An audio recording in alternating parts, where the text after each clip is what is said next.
Mikel Arteta has confirmed today that Mikel Merino has suffered a foot injury and looks like a serious injury, not a small injury, few days or weeks.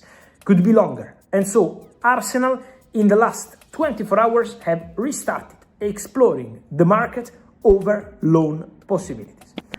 I can reveal to you that probably if this story happened a bit earlier in the market, probably Arsenal were going to be in talks for Douglas Luiz, who now joined Aston Villa, so that's just behind the scenes. Because that was one of the possibilities being considered, but in a separate story, when Arsenal were deciding, apart from injuries, if they wanted to do something in general or not. But nothing is going to happen, of course. Douglas Luiz is now Aston Villa player. But now, injury for Mikel Merino, and Arsenal will consider opportunities. Let's see if they find the right player. Arsenal will not sign just to sign. This is not something that Arsenal do.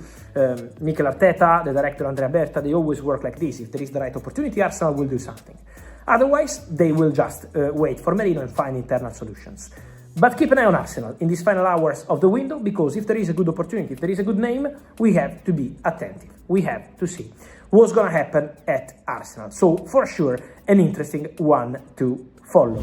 Right, let's start with the deadline day bombshell. Arsenal are in talks to sign Sandro Tonali from Newcastle United. Paul Merson just called Tonali a phenomenal footballer and claims he would walk into any team in world football. That's huge praise from a former Arsenal legend. Here's what happened. Mikel Merino picked up an injury that's going to keep him out for a while. Arsenal suddenly needed midfield cover. And Andrea Berta didn't mess around. He went straight for one of the best midfielders in the Premier League. When Merson was asked about the possibility of Tonali joining Arsenal, he told Sky Sports, and I'm paraphrasing, "He's a proper player.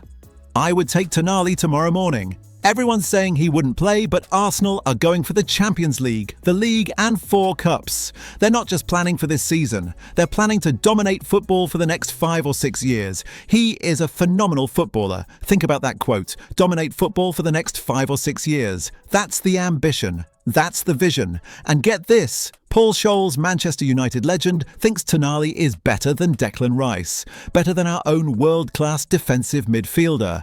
That's how highly rated this Italian international has become. Tonali is 25 years old, in his absolute prime, one of the best Premier League midfielders, would be the dream option as cover for Rice, or to partner him in bigger games. Now Newcastle are currently dismissing the speculation. They don't want to sell, but Arsenal seem intent on making this happen. And here's the complication. Newcastle want at least £80 million for Tonali this month. His contract runs until 2029, so Newcastle have all the leverage. They can demand whatever they want. And £80 million is a massive fee for a deadline day deal. But here's what's beautiful about this story. Regardless of whether Arsenal actually pull this off, it shows incredible ambition from Andrea Berta. It's rare to see clubs showing this kind of ambition in January. Most clubs sit back, do nothing, wait for summer. But Berta? When a need arises, he goes for the best available option. Not a cheap backup, not a loan. He targets a world-class player. In the summer, the Gunners kept pushing and signed Eberechi Eze and Piero Hincapié, even when people said the deals were too difficult. Berta made it happen. Arsenal are clearly backing their Italian director, trusting his vision. So will Tonali happen? Honestly, probably not on deadline day. 80 million is too much for January, especially when Arsenal spent so heavily in summer. But Berta should line up this deal for summer. Keep the relationship warm with Newcastle. Make it clear Arsenal will come back with a serious offer when the summer window opens. Because Tonali would be an elite signing. Phenomenal footballer, would walk into any team. Perfect for Arsenal's ambitions to dominate for years. Now here's where things get really interesting. Mikel Arteta has found a surprise player to replace Mikel Merino. And it's not Sandro Tonali. It's 18-year-old Max Dowman. According to journalist Miguel Delaney, there's a feeling at Arsenal under Arteta that young Dowman could step up and replace Merino for the rest of the season. Delaney tweeted, and I'm quoting, "Arsenal have been surveying options given Merino's injury, but more likely they leave it as there's an awareness Dowman can step up.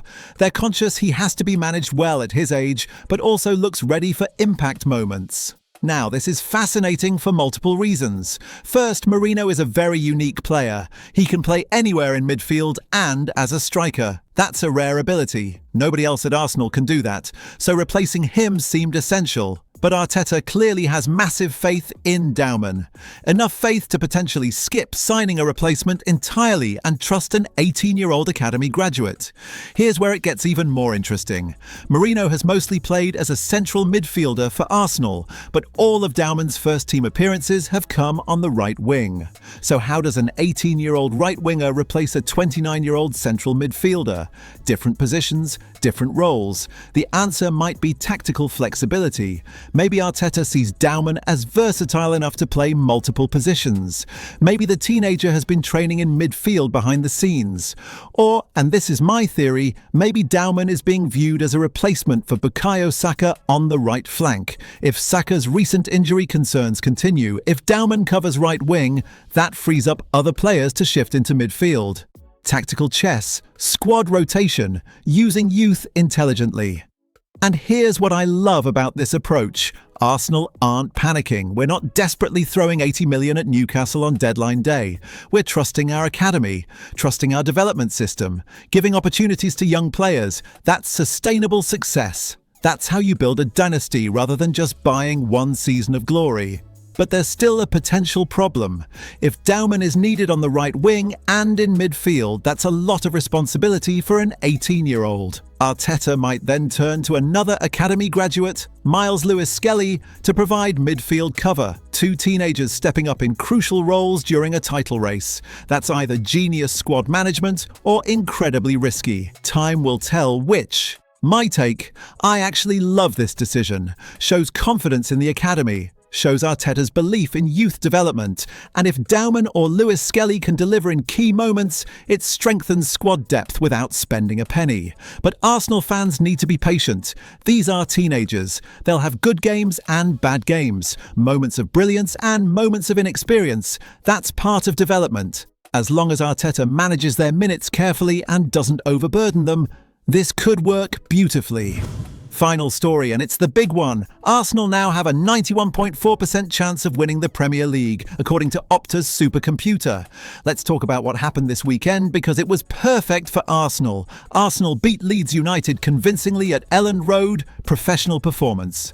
Got the 3 points we needed after 3 league fixtures without a win. But then Sunday happened. Manchester City faced Tottenham, and Dominic Solanke, whose family are Arsenal supporters, scored a brilliant brace to earn Spurs a draw at the Etihad. Man City dropped points. Arsenal's lead extended to 6 points with 14 games to go, and this is where Micah Richards comes in with the most hilarious flip-flop of the season. On Saturday before City played Spurs, Richards was on the Rest is Football podcast saying the title will likely be decided when Arsenal visit the Etihad in April. He said, paraphrasing, "It's going to come to that game in April. If Arsenal beat Man City there, then that's when it's over." Fair take. Reasonable analysis. April showdown decides everything. But then City drew with Spurs on Sunday, and Richards completely changed his tune. Less than 24 hours later, Richards brought Arsenal's title-winning moment forward to this week, Matchday 25. He said if Arsenal beat Sunderland and Man City draw or lose to Liverpool at Anfield, that's when I'll concede that the title race is over. Think about that shift. Saturday, title decided in April. Sunday, title could be over this week. That's how dramatically things changed in 24 hours. And here's the scary part for our rivals. If Arsenal beat Sunderland and City lose to Liverpool, we go 9 points clear with 13 games to play. 9 points, 13 games, that's basically insurmountable. Gary Lineker echoed this sentiment on the same podcast, saying, "It's really, really hard to see beyond Arsenal." And Opta's supercomputer agrees. 91.4% chance Arsenal win the league. That's not just optimism. That's mathematical probability based on current form, fixtures remaining, and head-to-head records. For Arteta's squad, the task is clear now. Keep winning and keep morale high. Don't think about City. Don't worry about what Liverpool are doing, just focus on Sunderland, then the next game, then the next. One game at a time, maximum points every week. That's how you close out a title race. And honestly, Arsenal look ready. The squad depth is incredible now, the mentality is strong, the tactical flexibility is there. This is Arsenal's year. I genuinely believe it, and apparently so does a supercomputer with 91.4% certainty. All right, Gooners, what a video. Arsenal linked with phenomenal Tonali. Arteta backing 18-year-old Dowman instead of panic buying, and a 91.4% chance to win the league after City's collapse. I need your predictions in the comments right now. Do you think Arsenal should still push for Tonali even at £80 million, or trust Dowman and save the money for summer? And honestly, do you believe, is this finally Arsenal's year, or are we getting ahead of ourselves? Drop your thoughts below. Let's celebrate this incredible moment together. If you're not subscribed, subscribe now and turn notifications on because we're about to witness history. Thanks for watching, Gooners, and remember, come on you Gunners!